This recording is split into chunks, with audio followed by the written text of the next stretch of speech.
Hi, everybody. Welcome. I'm Barry Kostrinsky, president of the Artist Talk on Art, the ATOA. The ATOA has been around since 1975.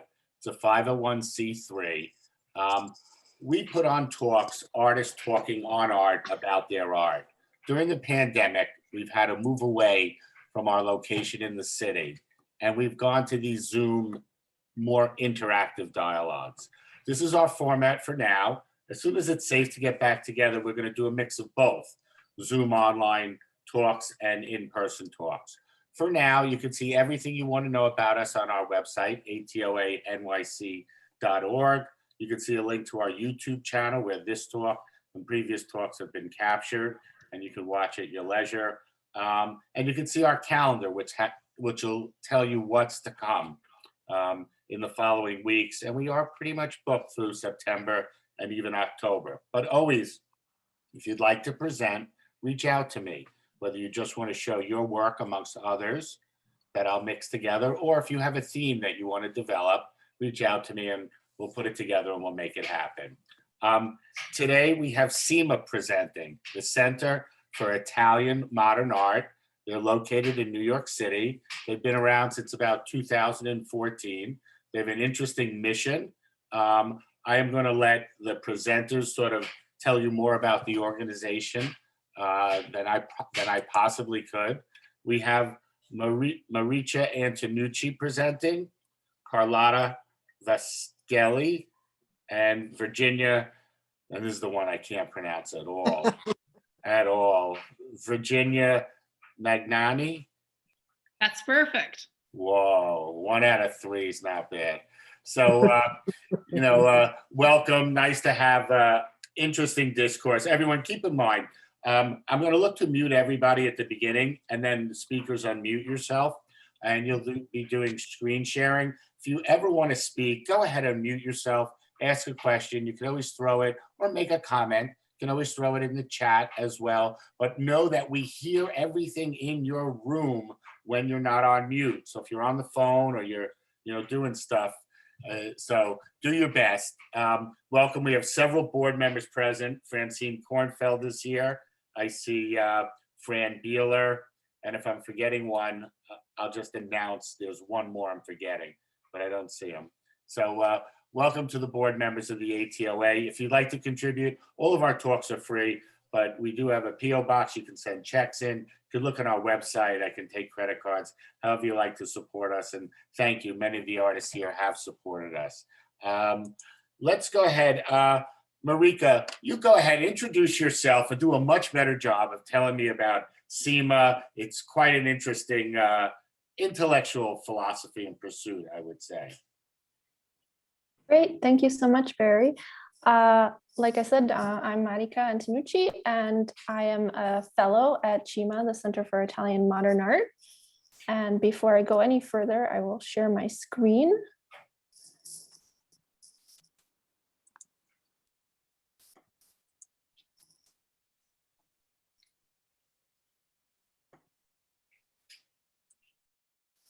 Okay.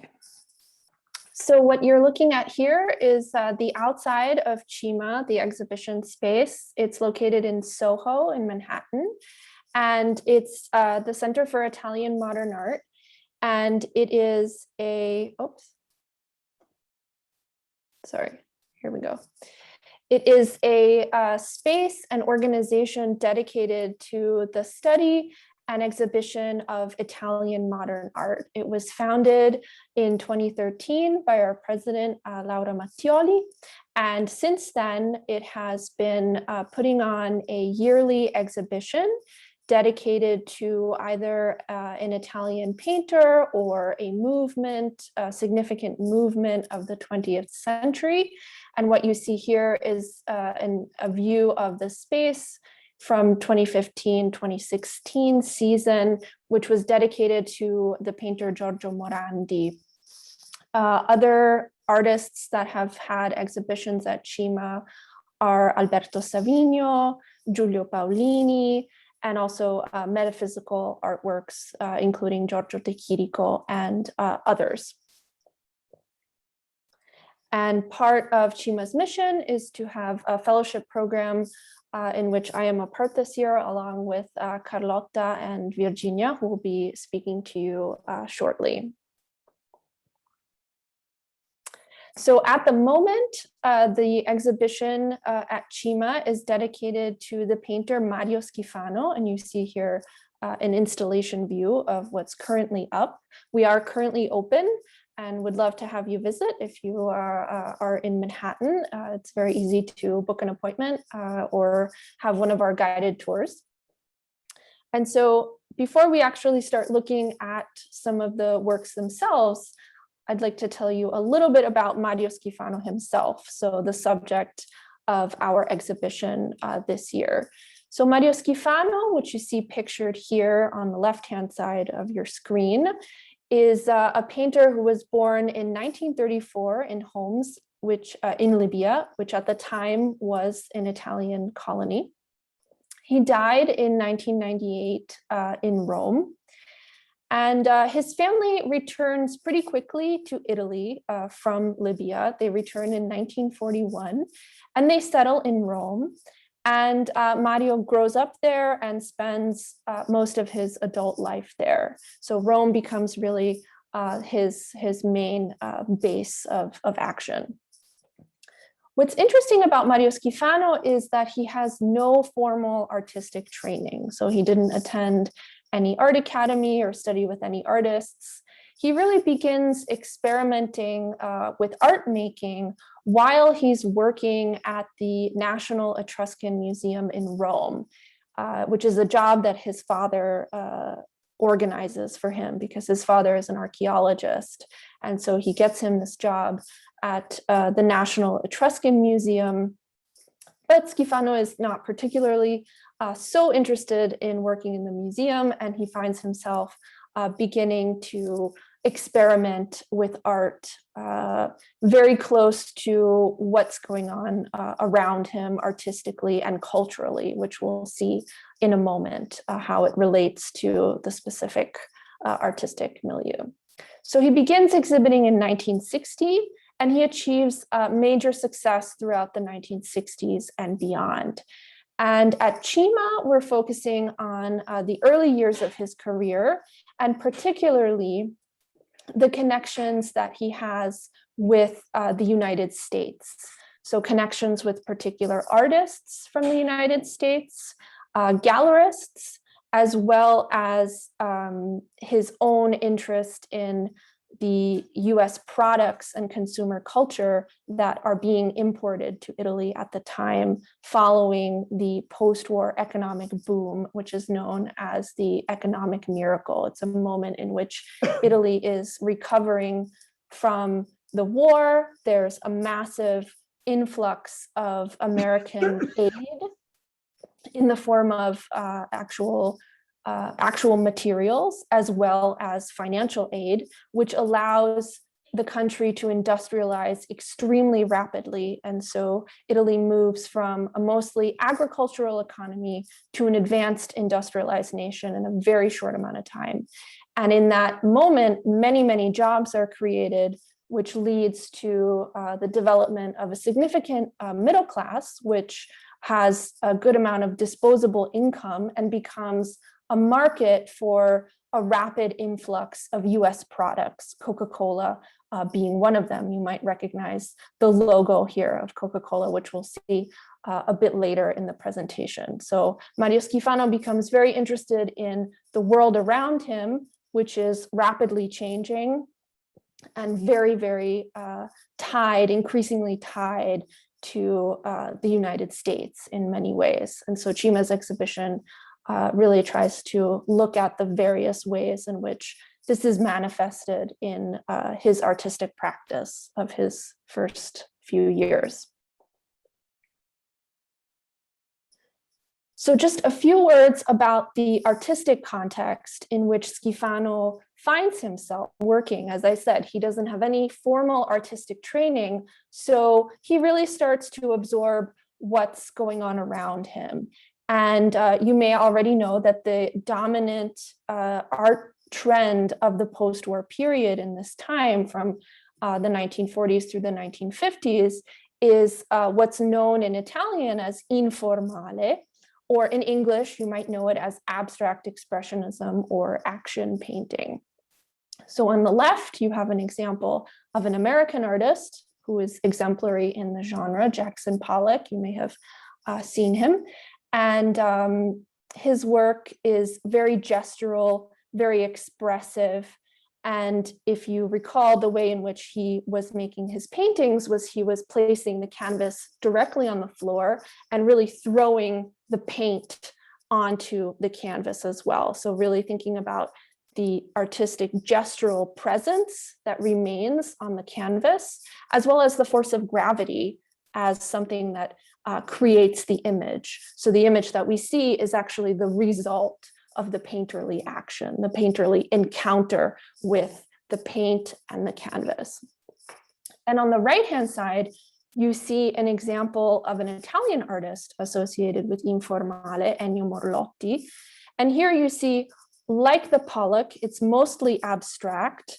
He gives us, the artist, a little bit of an indication of what the subject matter is. It's called paesaggio, or landscape, and we can see a suggestion of that with the green and kind of orange, muddy brown hues, which might make us think of perhaps some sort of grass or wooded situation. And we can really feel the presence of the paint. It's a very thick impasto. It's really materially present. And that's another aspect of informale, is the density of the material. So these are just two examples of the art making that Skifano sees around himself in galleries and museums. Jackson Pollock's first Italian retrospective is in Rome in 1958. So he would have likely seen that at the National Gallery of Modern Art. So he would have had an opportunity to see a lot of works by Pollack in person, and we'll see how that connection manifests itself in his early works. So here we see a first example of one of the earliest works by Mario Schifano that you'll find in the CIMA exhibition, called Pittura, or painting. And if we look at the materials, we can see that it's made of cement on canvas. So like the Morlotti, the physical artistic materiality is really present. We can really think that it's probably a very heavy work of art made of cement. So really physically, three-dimensionally present, very much unlike thinking of the canvas as perhaps a transparent window on the wall. Here we really get a sense of the density and the weight of the material itself. And thinking back to someone like Jackson Pollock, we can see how Skifano is really thinking about the idea of artistic gesture. We see here an abstract composition, not really recognizable. But what we can notice is that the painting likely has been created by perhaps taking the opposite end of a paintbrush and really pushing it into the cement before it has dried to create these kind of vertical lines and a circular form, which make us think of the gestural presence of the artist as well, like someone like Jackson Pollock was really emphasizing in his work. So with this work in the exhibition, we can really see how Skifano, with no formal artistic training, is really absorbing what he sees around him, the dominant artistic languages, but making them his own in different ways, combining them and developing them in his own ways through unique materials and interesting formal combinations. Marica, let me ask you a question. Sure. True, you mentioned Pollack had an exhibit in Italy, so he could have seen it. Today, everybody sort of sees everything instantaneously on their phones. Is it possible anymore to be an Italian artist, or aren't we all sort of continental artists in a way? You mean today or in Skifano's time? Even in Stefano's times, I mean, do you think it's harder and harder to be an artist that is truly Italian, and what it means to be truly Italian maybe now is more generic, and it's to be truly living in a metropolis, or truly to be human? So I'm just curious. Absolutely. No, that's a great question.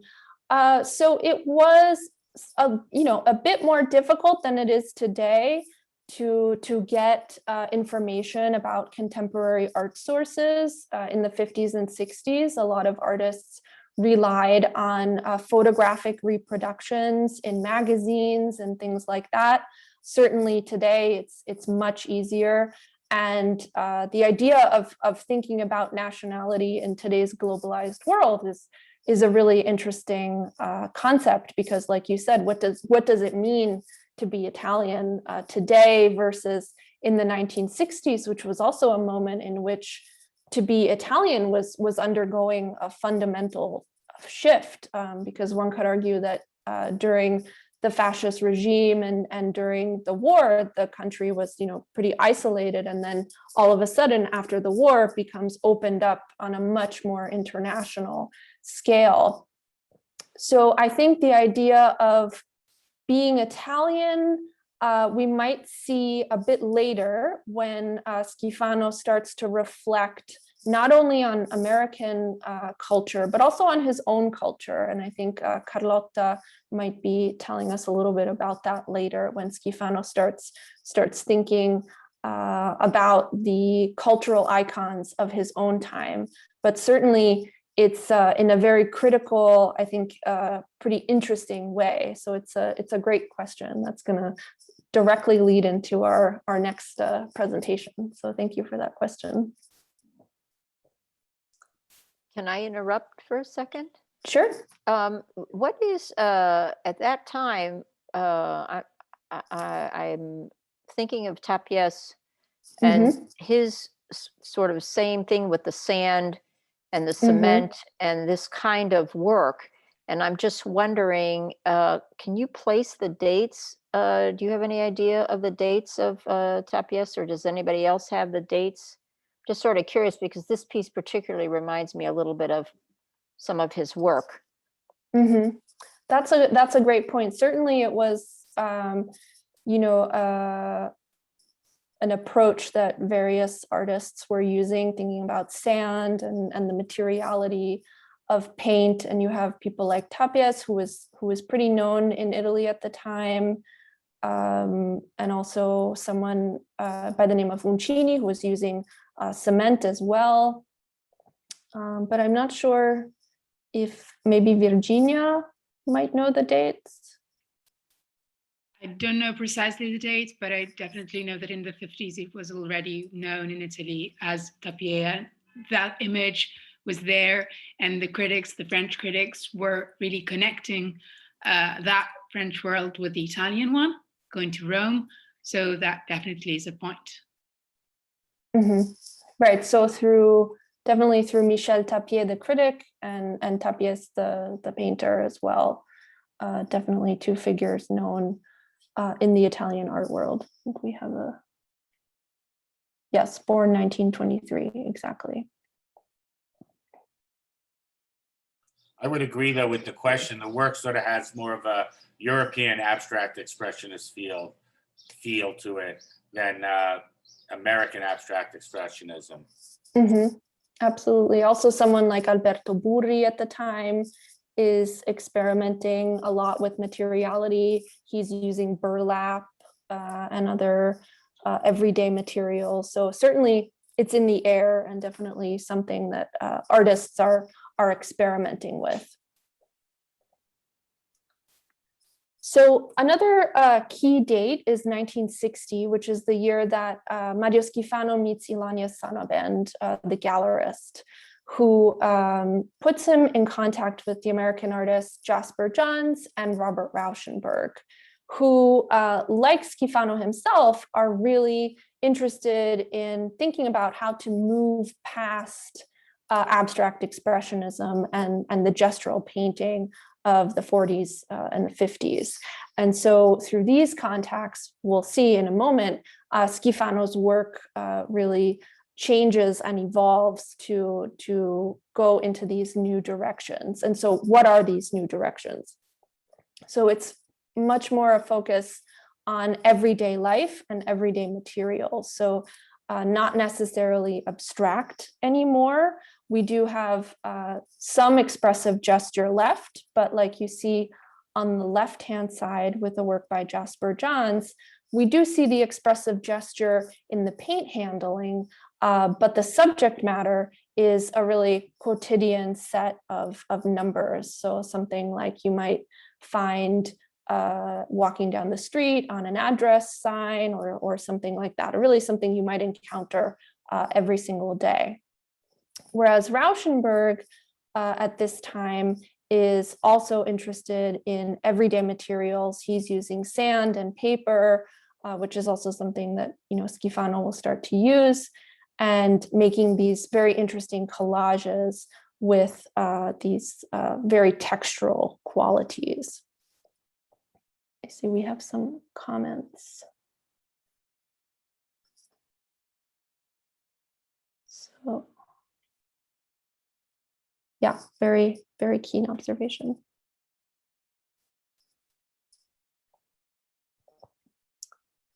So another work that you can see in the Skifano exhibition that kind of shows us how Skifano is digesting the work of Jasper Johns is number 3 from 1960, which you see on the right-hand side. And we see that Skifano is using numbers like Jasper Johns. He's looking even more to mass-produced numbers. It seems like a sort of stenciled focus on the numbers. He's placed them kind of mirrored to one another.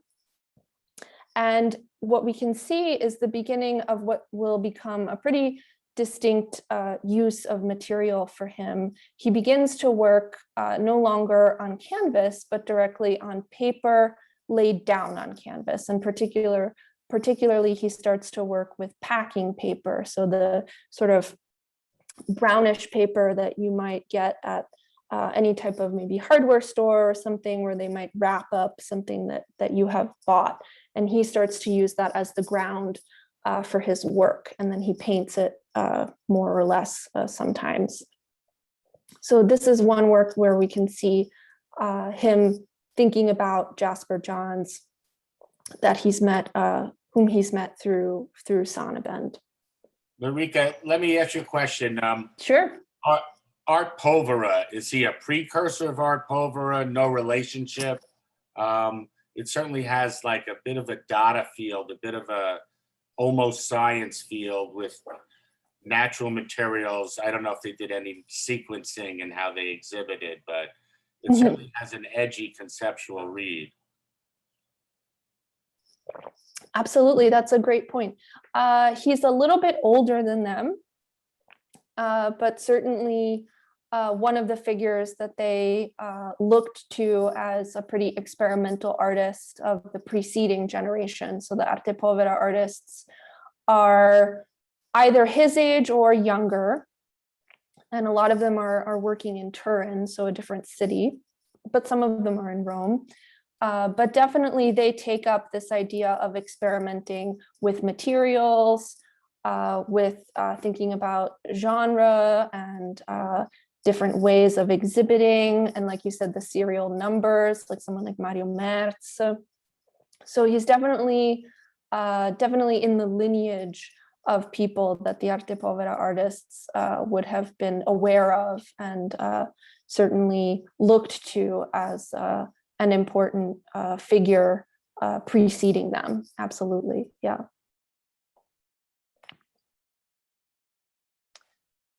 So here on the left, you see a work by Robert Rauschenberg, also in the exhibition at CIMA, which is part of the Sonnabend collection.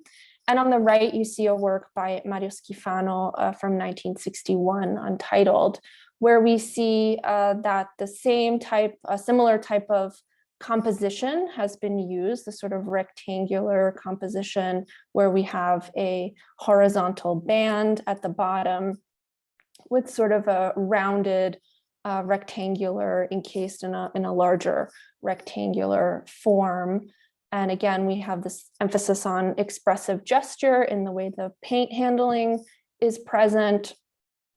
And very interestingly, the support of the work is a piece of sheet music. So thinking about this idea of how Johns and Rauschenberg are looking to the objects and materials of everyday life, Skifano as well is thinking about how the objects and materials of everyday life come into the artwork itself, which itself is a technique of the historical avant-garde that's being sort of revisited by these younger artists seeking to move beyond informale. So yeah, absolutely, Rothko is also important. And Rothko was also reproduced quite a bit in the art magazines of the time. So he would have also been known. And so that concludes my portion of the presentation. And I believe Carlotta will pick up from here and talk about the next section of the exhibition and the next part of Skifano's work that's on view right now at CIMA. So thank you very much. And I give the virtual floor to Carlotta. And I'll stop sharing my screen. And I just want to remind everybody, welcome. This is Artist Talk on Art. We meet every Monday here at about 6 o'clock. You can look at ATOA NYC for talks that are to come, or you can visit the YouTube channel. The link is on the website. We're in the middle of a presentation by CIMA, the Center for Italian Modern Art. And welcome. Welcome. thank you. And thank you, Marica, for introducing the exhibition, introducing the figure of Skifano and the context in which he operated. I will start right away with presenting and discussing one of the most representative pieces of Skifano's whole production, which is also featured in our current exhibition at CIMA. And it's called The Grande Particolare di Propaganda, and it was painted in 1962. It belongs to a corpus of multiple variations on the theme of the Coca-Cola logo and advertisement that Skifano started in this year, while he was in parallel experimenting on the logo of the oil company Esso, that we can see here, for example. He also replicated these representations many times through the 70s and the 80s. And this work tells us much about Skifano's technique, his background, the context in which he operated, and also about Skifano's success in the US. In fact, one of his Coca-Colas was exhibited at the New Realists in Sidney Janis Gallery in 1962, a seminal exhibition that captured the main artistic experimentations of the time, and also extremely important for the development of the aesthetic trends in the coeval art scene, featuring works, for example, by Jim Dine, Andy Warhol, Clarice Oldenburg, Roy Lichtenstein, and many, many more. And so this exhibition opened Skifano's success in the US. And his Coca-Cola was placed there by collector Liliana Sonnabend, that Marica already introduced, who during a trip to Rome in 1961 visited Skifano's exhibition at the Roman Galleria La Tartaruga. In that period, Skifano was mainly making monochromes,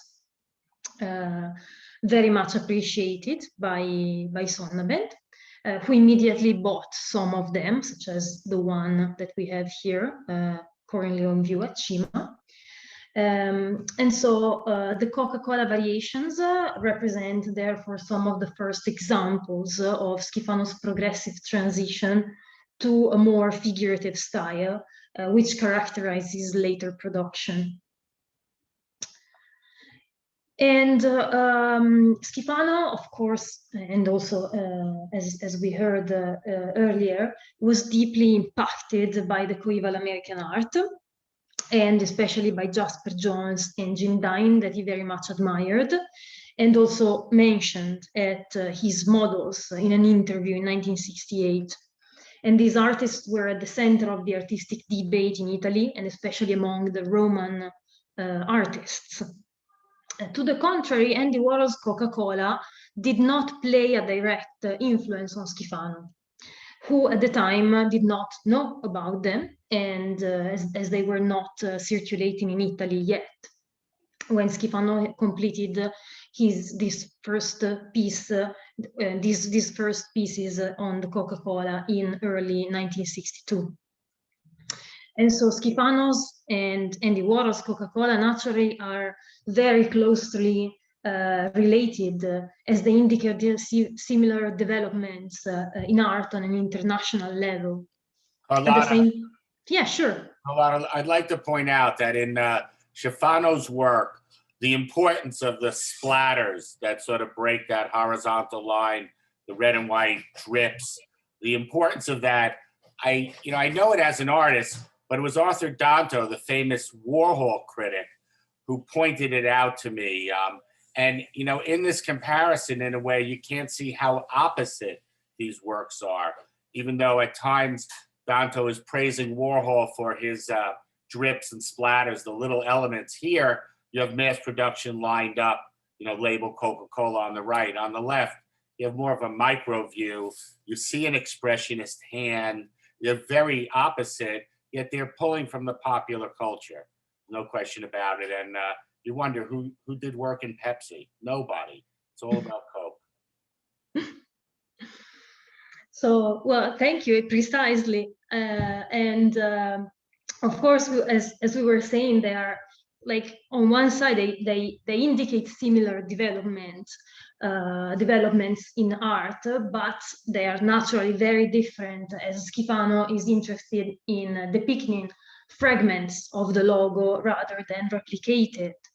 And also the level of appropriation of the logo in the pictorial action is much higher in Skifano, whereas Warhol is rather interested in showing the Coca-Cola logo, advertisement, and product in their essence. We can see, for example, how Skifano's brush strokes are very evident, and the contours of the logo are also very insisted. Skifano would also let the pictorial material drip, sometimes accompanying the dripping with the brush strokes. And he would also produce multiple layers of color, which he regularly coated.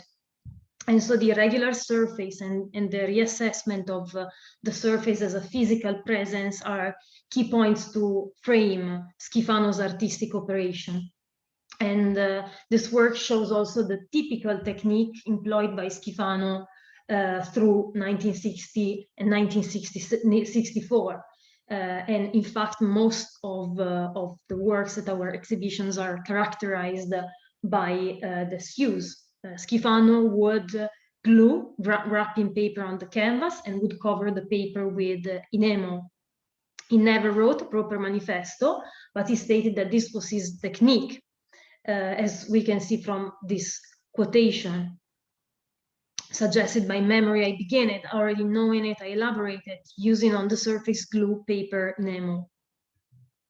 And so this process would guarantee a billboard-like rendition and recall the advertising posters, including also the small ripples caused by the glue.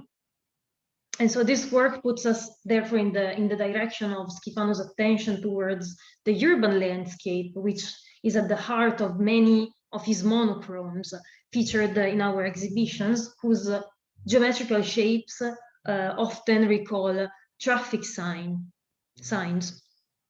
And so this interest is also very well exemplified by a selection of photographs on view at CIMA, that Skifano took during his trip to New York in December 1963, May 1964.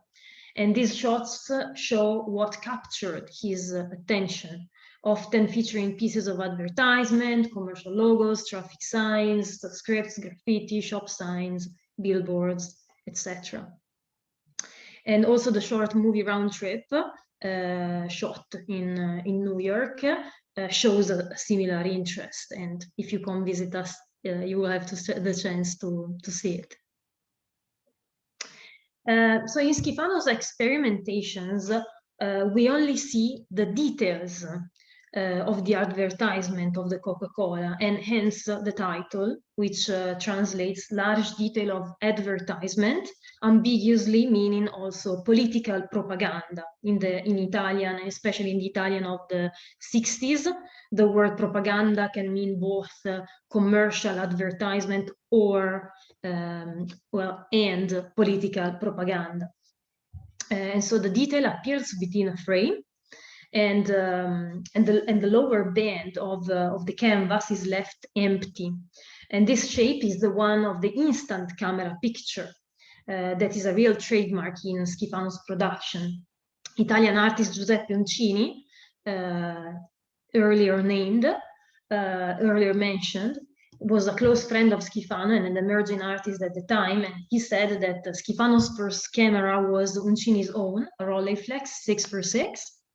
And so Skifano would often take instant picture and project them on the canvas glued with wrapping paper, and then would trace the shapes, contours following the projection. So you can, if you are Italian, you nearly cannot imagine Skifano without a Polaroid camera in his hands. And so the Coca-Cola logo is therefore one of the most iconic and recurring themes of Skifano's production.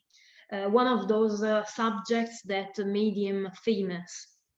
It is impossible to state exactly how many examples he made. So far in the slides, including also the ones that we see here, we have seen 4 of them on canvas of the years 1962, 1963, but there are many, many more, including also his drawings and production on paper. And so he often painted them as white or gray monochromes, and sometimes in orange. And he would name them either particolare di propaganda, or also simply Coca-Cola. And these 2 examples come from shots taken to Skifano in his studio. One is by Ugo Mulas, important Italian photographer. And then what does the propaganda mean exactly? So thanks for asking this, because now we will go through precisely this question. Among the first commentators of Skifano's propagandas, we have the Italian poet and artist Nanni Balestrini, a close friend of Skifano in those years. And this does not surprise, because Skifano was immersed in the network of Italian artists, writers, intellectuals, musicians, and active in Rome. And he's very often represented and portrayed by them through their paintings, poetry, writings. I'm studying precisely this matter, so I've seen him homaged or portrayed or represented lots of times. And so in 1964, in the circumstances of one of Skifano's solo exhibitions in Rome at the Odyssea Gallery, Balestrini wrote a series of short poems, each dedicated to a specific piece by Skifano. The poems were published in the catalog of the exhibition to accompany Skifano's pieces. And here is the one dedicated to the particolare di propaganda, which Balestrini translates a detail of advertisement. Some people translate and interpret it as political propaganda, some others just as advertisement. And so we don't really know exactly which propaganda this is referred to, but likely some particolare di propaganda that Schifano made in 1962. For example, the one that I placed here. So I can read it for you. Would you like me to read it in Italian and you can follow in English, or would you like me to read it in English? I'll go with the Italian one. Go with the Italian. It's always sounds so much nicer on me. Ok. Particolare della pubblicità. A coprire la superficie dei suoi comportamenti e delle sue abitudini, un documento truccato. Per vederci meglio, ogni elemento è alterato da cosa cola in 2 rettangoli accostati. I know this poem can be a little bit obscure, and I can tell you that the poem reflects on aspects that are central to Schifano's inspiration. For example, Balestrini, who was also an artist, mentions immediately the surface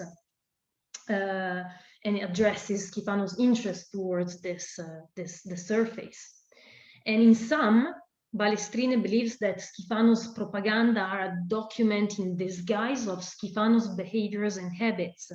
And so according to the poet, Schifano, through his propaganda, is at the same hiding and showing his addiction to cocaine. He was known in Italy for his addiction. He went to prison many times. And the cocaine is recalled by the name Coca-Cola, naturally. We know that Coca-Cola used to be made with cocaine in the beginning. And he refers immediately to the idea of the cocaine when he says, when he writes cola thing. In Italian, the verse corresponds to cosa cola, which is a way to it's at the same time a word pun with Coca-Cola and a way to referring to the substance without naming it openly. Of course, this is Balestrini's poetic interpretation, but I thought it was interesting. And so among the other variations on the theme of the Coca-Cola that are present at CIMA right now, we have this monochrome of 1962. Coca-Cola, a work on paper. The title presents an intentional mistake. Coca-Cola is written with the consonant K, a letter in the Italian linguistic sensibility is associated with an American imagery. And so this can be interpreted as Schifano's ironical commentary to the Americanization of the Italian habits as an outcome of the so-called American cultural colonization that was characterizing Europe through the 50s and 60s. And in light of this, we can also interpret in general the corpus of works related to the Coca-Cola, and the title propaganda also acquires the shade of political propaganda. So the geometrical shape that this piece presents, a square with rounded angles, is typical of Schifano's monochromes of this period, intersecting different industrial visions. On one side, the shape recalls the television screen, an extremely important presence in Schifano's whole artistic career, on which he focuses especially in the 70s, with a series of emulsified canvases made out of photographs taken to the TV screen. And also the last piece that Schifano ever made before dying was a giant portrait of a television called Musa Ausiliaria, Auxiliary Muse. This shape is also the one of the Polaroid picture of the traffic signs and of the billboard. And Schifano would state that his monochromes were advertising billboards without the advertising. And so also the use of enamel as opposed to more traditional pictorial materials stresses the industrial rendition. You know, it'd be interesting as a contrast to have seen those works exhibited maybe alongside of Joseph Albers, how he deals with color, or even Ad Reinhardt's sort of black work that he did in a similar time. just to show how differently artists can approach color. Thank you very much. In Italy, the enamel and also the dripping that you were also mentioning before could be associated with the figure of Skifano himself also. I'm thinking about a representation that his fellow artist Franco Angeli, a friend of his, and also one of the artists with whom Skifano would found the Scuola di Piazza del Popolo together with Tano Festa, Giusetta Fioroni. This artist, when he represents Skifano, it's like a bust of Skifano, and it has in the background a monochrome, a black monochrome with the drippings, and the monochrome is looks very much like he insists on an enamel rendition on it, so you really see it clearly. And so. To conclude, and then I'll give the word to Virginia, Skifano uses the Coca-Cola logo in multiple contexts. In fact, it is present in other works that we have right now. In the picture on our left, the logo serves as an ironical critique, but also an homage to the American painters of the time, referred as painters of billboards. We can see it written here, it's very tiny, quadro dedicato ai pittori di insegne, it's written here, translating to the painters of billboards. The painting also recalls, for example, Jasper Jones' 0 through 9 of 1960. And it also presents a palette or color scale or also printing proof typical of many pieces made by Skifano in these years. On the right, it's hard to tell what the texture of the enamel is on the paper.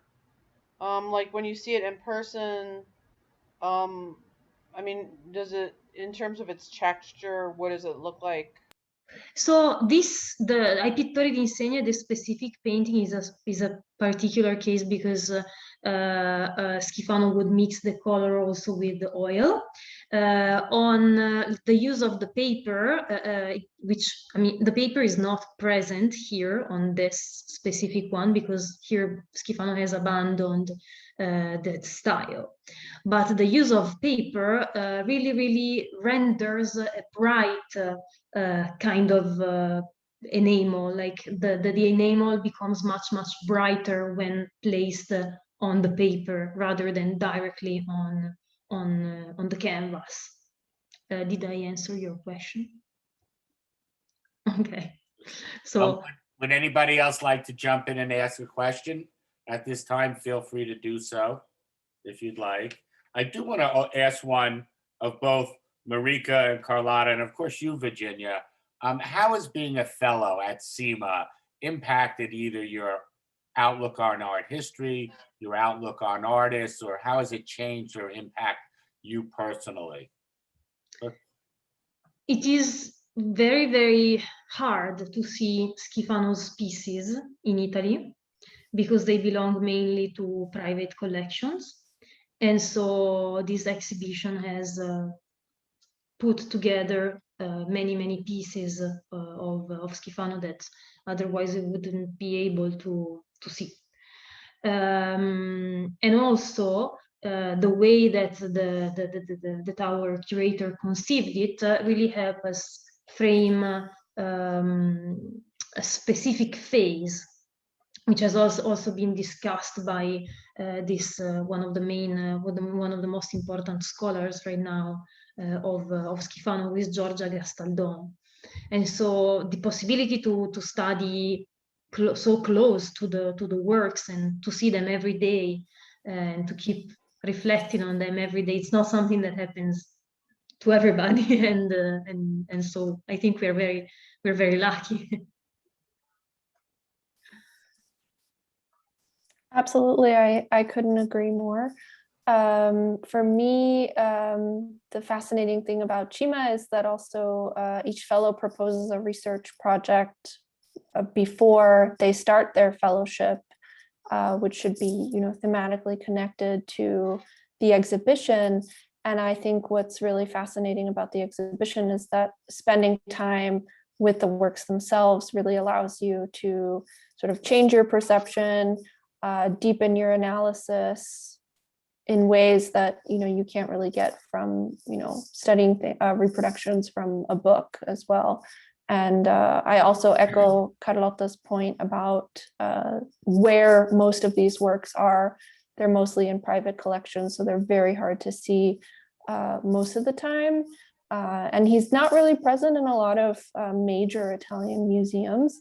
So maybe they have one work on view or something. So it's really rare to get a sense of a continuity of an artist's work like Skifano over just a few years, to see how much it changes, which is really something that is pretty rare, unless a museum or an exhibition can really bring together a lot of artwork. So I think that's one of the values of CIMA's exhibition, is you get to really see the progression, seeing how he digests the art around him, his own society, and thinking about how he's experimenting with materials and really shifting quite rapidly year after year. So it's quite interesting to see them all together. I have a question. The way that you discuss his work, I'm assuming, or maybe I don't have to assume, that he was accepted as an artist in the Italian or in Rome. He was accepted.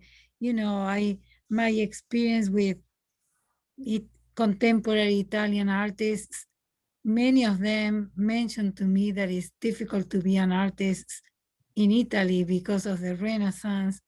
It's a heavy weight on their creation. So all this work that is really different than what the Renaissance work is. You mentioned that he was accepted by the art scene. He was a rock star of art. He was not just accepted. At 30, he was this little maester of Italian art, this young maester of Italian art. I've seen him represented in international and Italian, of course, works by artists, by musicians, by photographers, by poets, novelists, even by comics artists, which was what I started with my research with. Yeah, so yes, totally. I don't know exactly about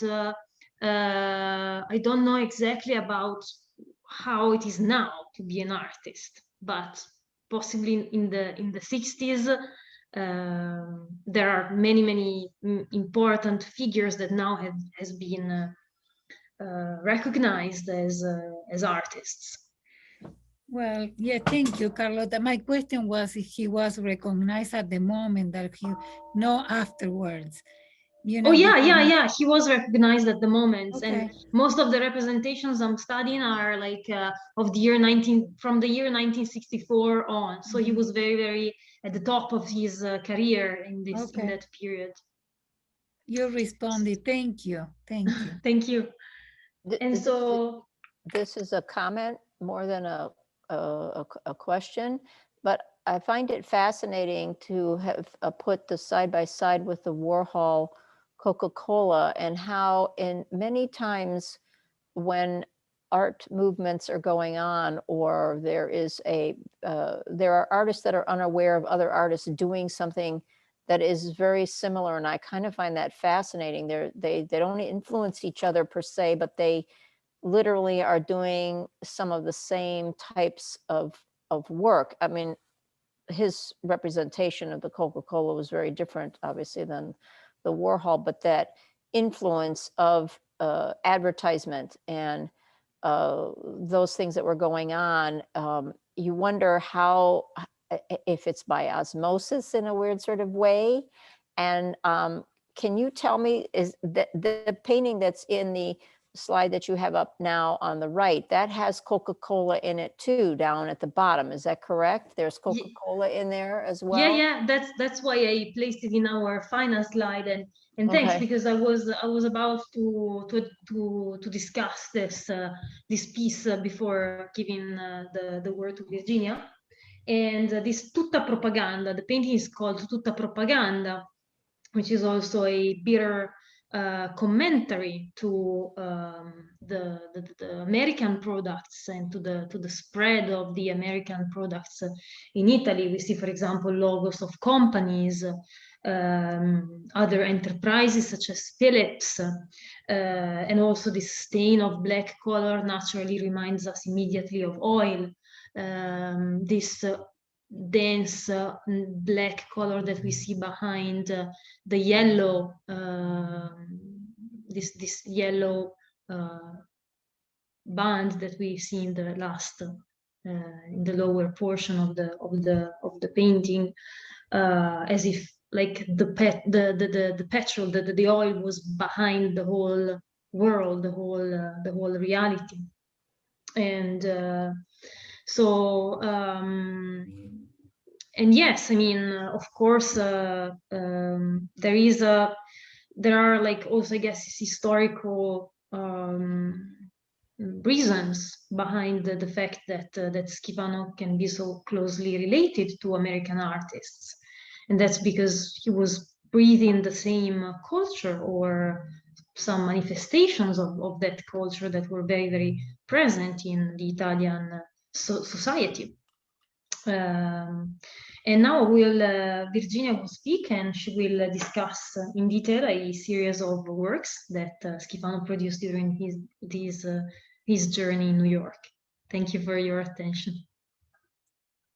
Thank you, Carlotta. That was very nice. I just want to remind everybody, this is ATOA. We meet every Monday. If you're interested in a presentation or a talk, just reach out to me through our website. Any questions you can throw into the chat. So welcome, everybody. I do want to pick up on two links and two thoughts that came out there. Babs, you were asking about the connectivity of how these people are not connected, but somehow pull out the same ideas. I like to refer to it as an ether of ideas that are there, and we all draw down from it. And it's not just the arts.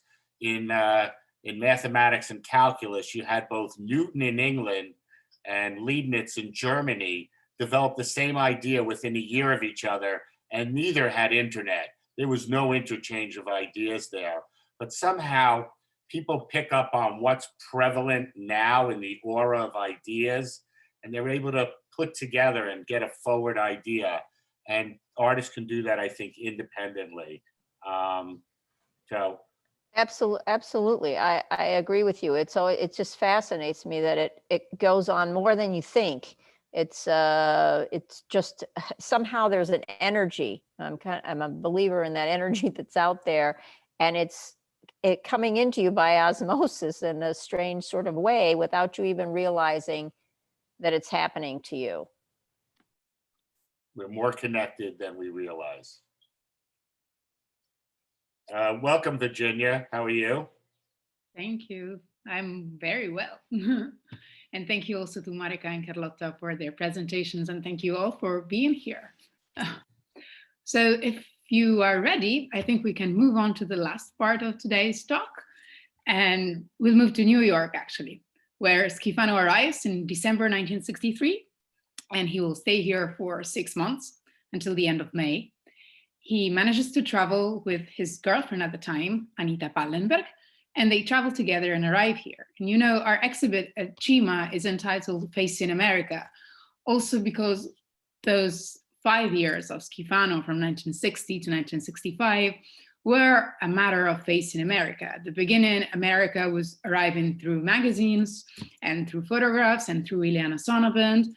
And then Schifano manages to come here, and he travels in early 1964. Then he goes back to Italy for the Venice Biennale of 1964, and he will also come back at the beginning of 1965.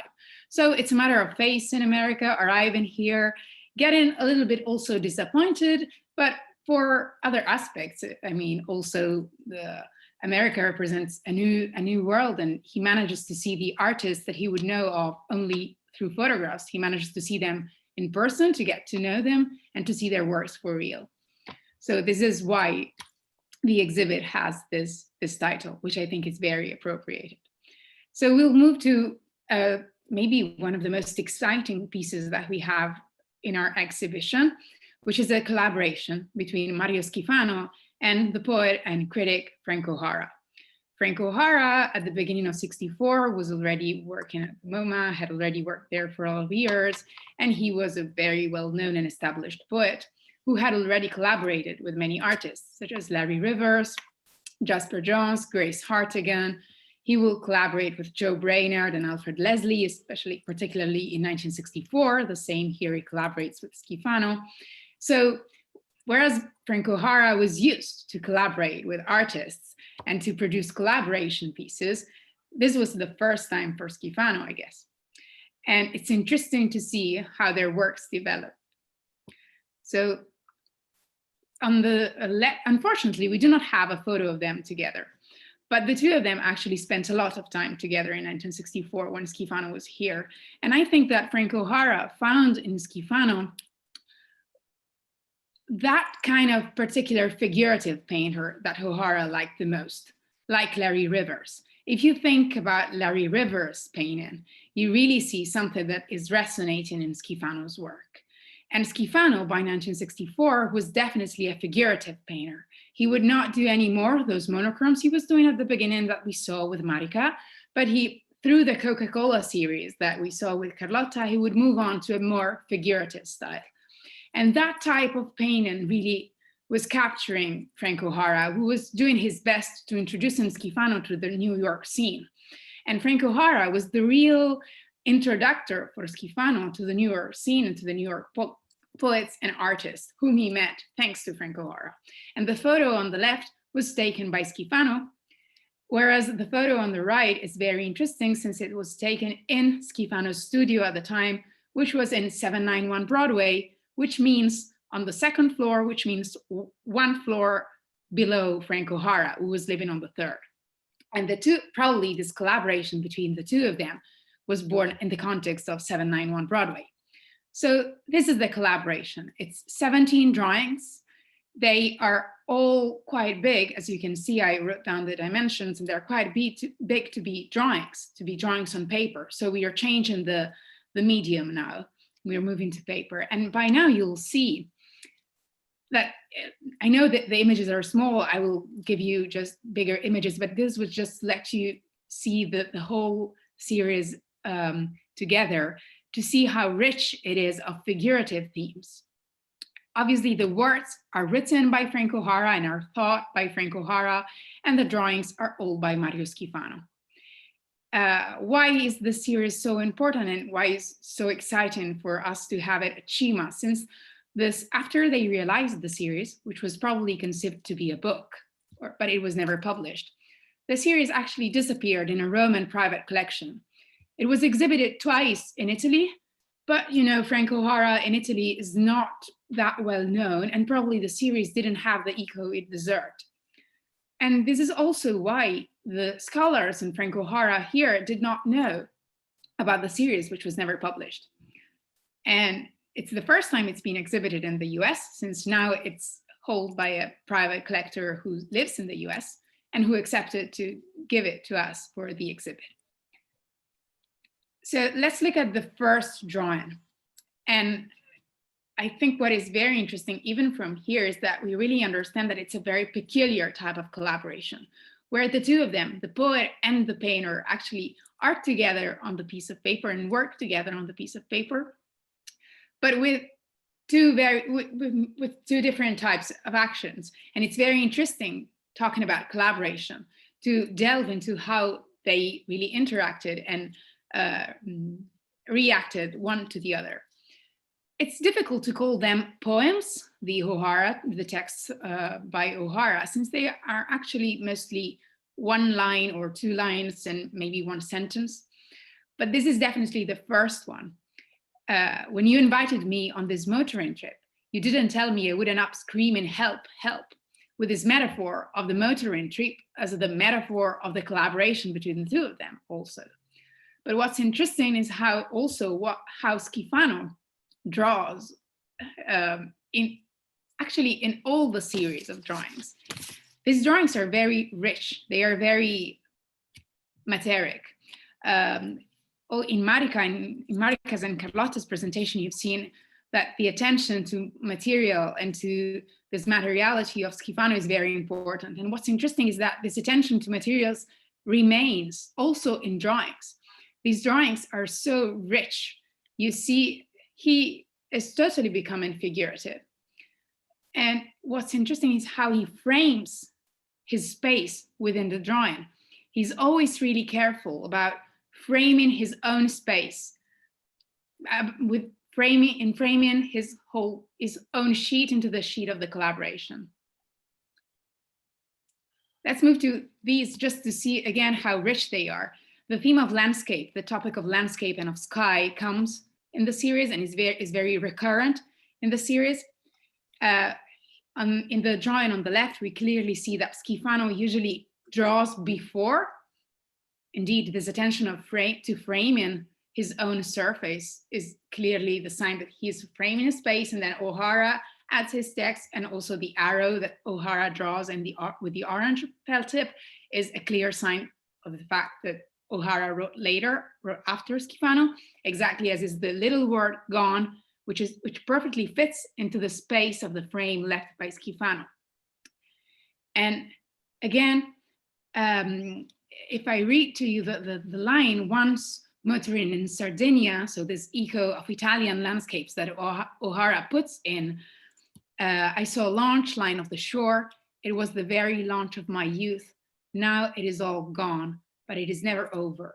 And also already here, but also in the motoring trip before, there is this sense of sorrow and of death, which continuously goes on and which is always there in the series.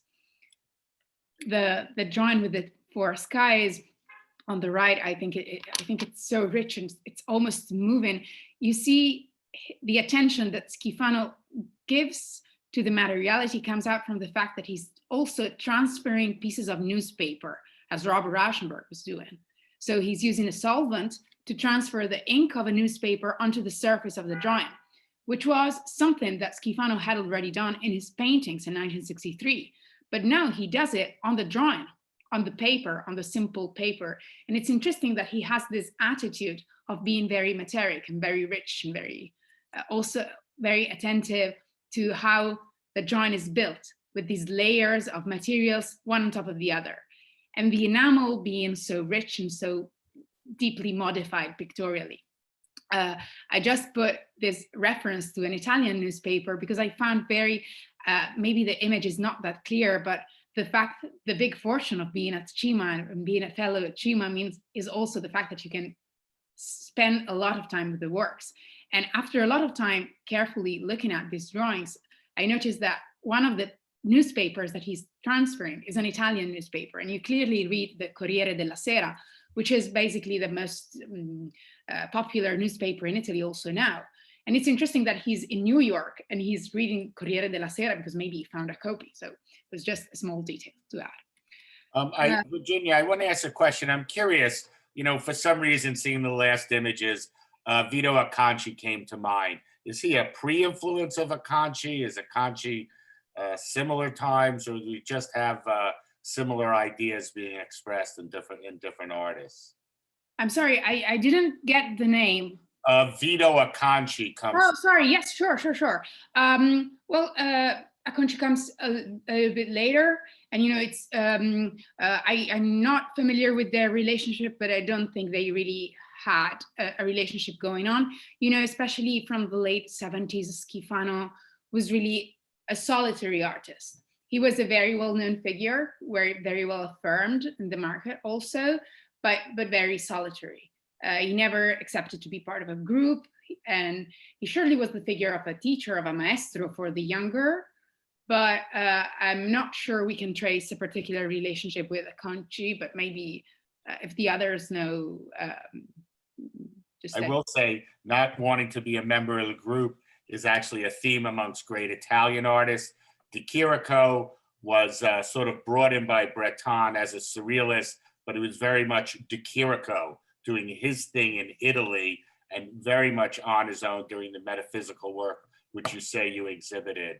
I do want to ask one question that came in on the chat, which I think is quite interesting. This is from Olga Alexander. Can you talk about any cinematic influences at this time of the artists? Any co-relationship or reaction to cinema? That's a fundamental question, especially at this point, since it's 1964, the year that changes Schifano's relationship with cinema. Well, obviously, the early 60s, the end of the 50s, also in Italy, Federico Fellini and cinema was obviously a major theme also in Italy, but coming to the US and addressing experimental cinema and having the possibility of watching experimental cinema was the thing that really made Schifano's career change a lot. Our chronology at CIMA is very short. It's tight, 1960, 1965, because those are the years when Schifano is mostly a painter. After that, he will be involved a lot with photography, with cinema, and with television. And cinema definitely has a major role. He will be a director of experimental movies from the late 60s onwards. But his very first movie was an experimental one, a short movie, 22 minutes, sorry. And we have it at CIMA. And it's called Round Trip, and it's a movie that he shoots in New York when he's here. So Andy Warhol probably plays the major role there. Schifano is definitely going to see his works, and we have letters from Schifano to his Italian friends saying that naming all the movies he was seeing. So that's the perfect timing for the question. So shall we go on with the drawings, or are there any questions? I'll go on. So Marica has already mentioned Jasper Johns and the relationship between Mario Schifano and Jasper Johns. And this homage to Jasper Johns is very clear and explicit, but also very intelligent in his implicit sides. Let's look at the very explicit ones. You probably can see, read in orange, homage to Jasper Johns, which is clearly written at the top of the clouds that Schifano draws. But you can spot some JJ over there in the drawing, but also that writing, Liar, being mirrored is a clear homage to Jasper Johns' Liar of 1961, which was shortly exhibited at Jasper Johns' major retrospective in 1964 at the Jewish Museum, which is a retrospective that Schifano surely saw together with Frank O'Hara. But also, you see, I was saying at the beginning that Schifano is always careful to frame the sheet into the sheet, to frame his own space. Here, it's very interesting what he does. He frames his various sheets, and you also see the cloud of a comic, possibly. And you see this sheet one over the other, alluding to these various surfaces, one over the other in the drawing. And this emphasis to surfaces within the surfaces and to the materiality of these drawings is clearly something that echoes Jasper Johns' attention to materials and to the pictorial surfaces. And Schifano had seen Jasper Johns' photos in Italy in black and white, sometimes in colors, but I guess that his reaction when seeing Jasper Johns' works in person must have been something peculiar and particular, a sort of something new coming to his own eyes, something he couldn't expect of. And this homage to Jasper Johns, played by O'Hara and Schifano together, really mirrors the admiration that both of them had for Johns. And it was Frank O'Hara who put Schifano in contact with Jasper Johns. Just a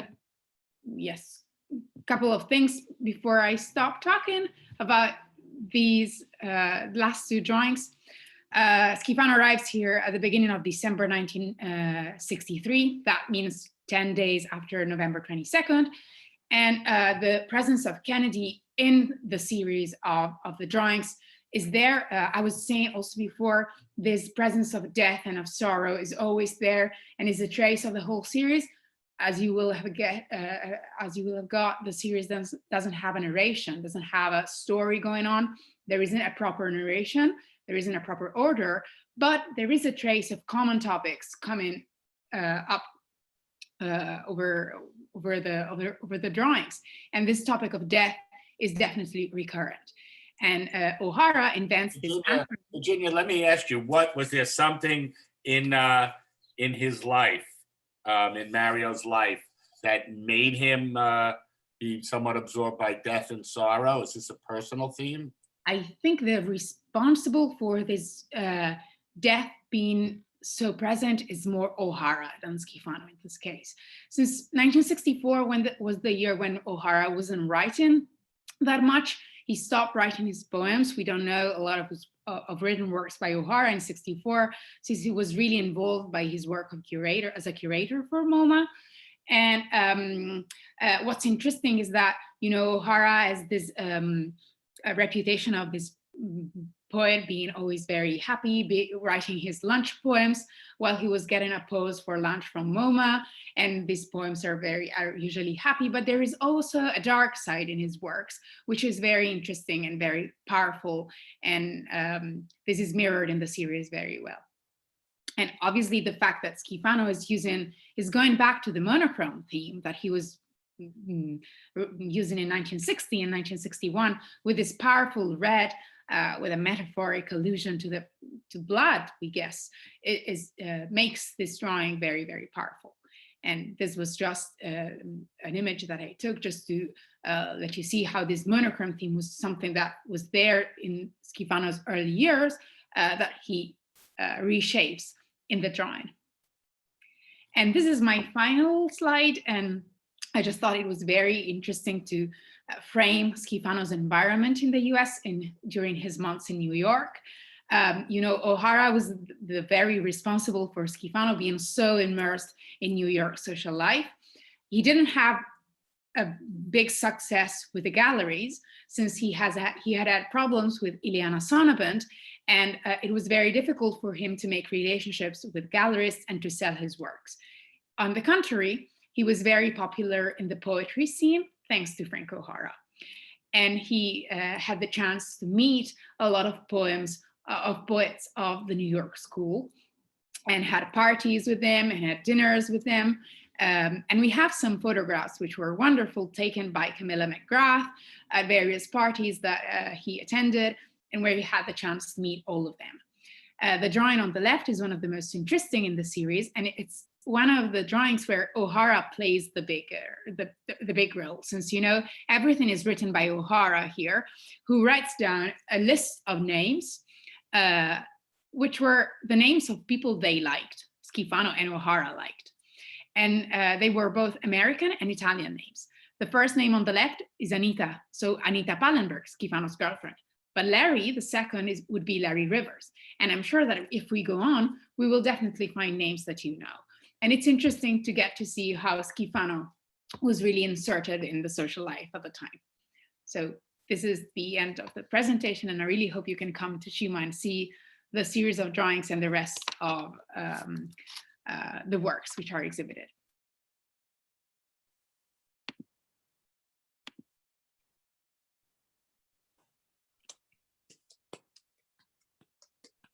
Thank you, Virginia.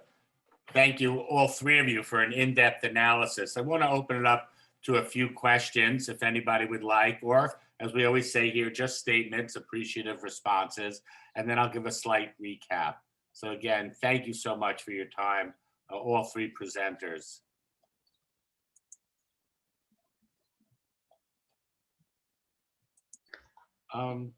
Barry? Yes, Mitch, go ahead. Thank you again, Barry, for this great presentation. This one really enriched my appreciation and knowledge of Italian modern contemporary art. I do have one question for either of you. In 2019, I visited Magazzino in Cold Spring, New York. what are the similarities and what are the differences between your organization and Magazzino in regards to post-war and contemporary art? Are you familiar with Magazzino? Sure, I can jump in. Great. So I'd say the main difference is that CIMA doesn't have a permanent collection that is always on view. So CIMA's exhibition is rotating yearly and is usually dedicated to one artist, but in the past has also been dedicated more thematically to a movement. So I'd say that that's one big difference. Another difference would be that CIMA has, since the beginning, I think, been very present with the research fellows and the research components. And I know that Magazzino is developing that. It has been over the past few years. And so I'm not sure if they'll have I know they have a scholar in residence program, but I'm not sure if they'll have fellows in the galleries as well. And I know that the collectors who run Magazzino have a large collection of arte povera, and other artists also. I think a focus is also artists from Sardinia, because one of the collectors is from Sardinia, if I recall correctly. Whereas CIMA, the founder of CIMA, Laura Mattioli, her own father was a big collector of avant-garde art and modern art from the sort of pre and later post-war period. But maybe Virginia and Carlotta can speak more to that about the differences. I still have not been able to visit Magazzino. I will go as soon as possible. I look forward actually to going to their new exhibition. I believe that it's also CIMA's interest to create a very intimate space. And it's like the center is conceived in an apartment style, where you have a really private also relationship with the works that are exhibited. In fact, it's been created also after Laura Mattioli's own experience. She grew up surrounded by her father's collection, and so who used to open. He was based in Milan, and he used to open his house for public visits on Sunday. So I think she also, in her mission, there is also the one to create this kind of space, as opposed to maybe a big museum. Yeah, when I was getting my art history degree in the mid-70s, there was no mention of Italian modern artists, and I appreciate your organization, Magazzino. It'd be great if the two of you can collaborate one day. But I signed up on your mailing list, and I look forward to visiting one day. Thank you so much this evening. I want to say that I'm in the Hudson Valley, based in the Hudson Valley, and Magazzino is a wonderful addition. The building is great. The space, the light, the collection is very interesting. And so far it was a free entrance. And they also have like a corner of wonderful videos supporting what it is on the exhibition. So you can go and really learn about the collection, about the artists. It was a great experience and a great surprise when I went the first time. And I was able to talk to the founder. She was walking around the gallery and talking to people. So it was a great experience to know more about why and how and all the details about the museum. And like you said, it's a permanent collection. They have a lot of work and it's a very interesting space. It's really surprising.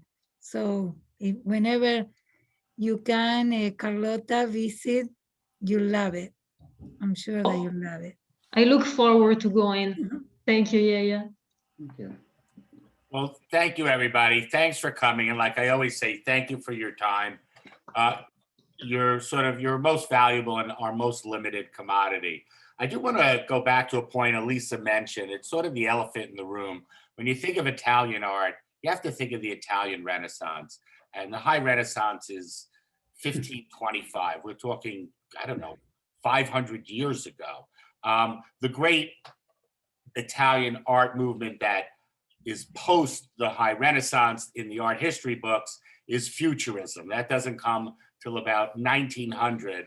And with Futurism, they want to destroy the Louvre. They want to tear down Italy's past and your remembering of what the High Renaissance was. They want to do something not new. And my point is the present sometimes has to fight with the past to get recognition. And like Greece, it's very hard for Italy to have the greatest past you have, and how do you improve on that?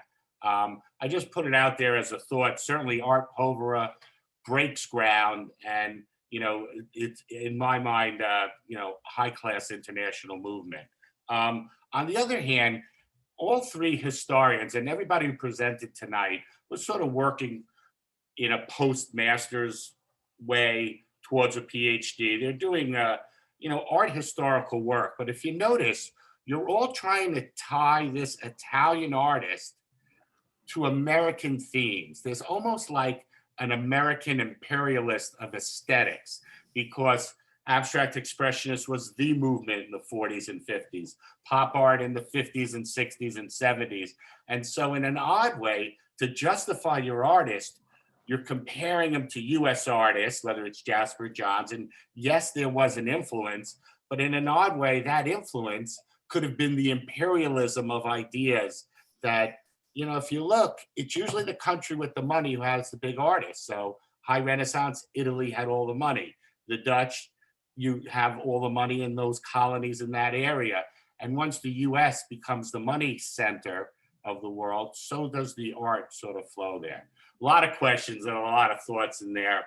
I just want to put it out there as a historic context. Breaking of your past can be very challenging. Working with it, integrating it, that's all a part of art history. Thank you all for coming. This is Artist Talk on Art. We're a 501c3 like CIMA. Nice to find out about another organization in New York City that's interesting and worth going to and to explore new ideas. Thank you, everybody. Come again, spread the word, ATOA-NYC.org for anything you want to know about us. Thank you to all the board members that showed up today, to so many of our regulars, and of course, to a lot of new faces. Nice to see you. And, mostly to the presenters. Thank you for opening up a world to us. This was a deep dive into one artist. So thank you, everybody. Thank you. We look forward to seeing you at CIMA. Yeah, thank you, everyone. And please do visit us soon. Thank you very much. Ciao, ciao.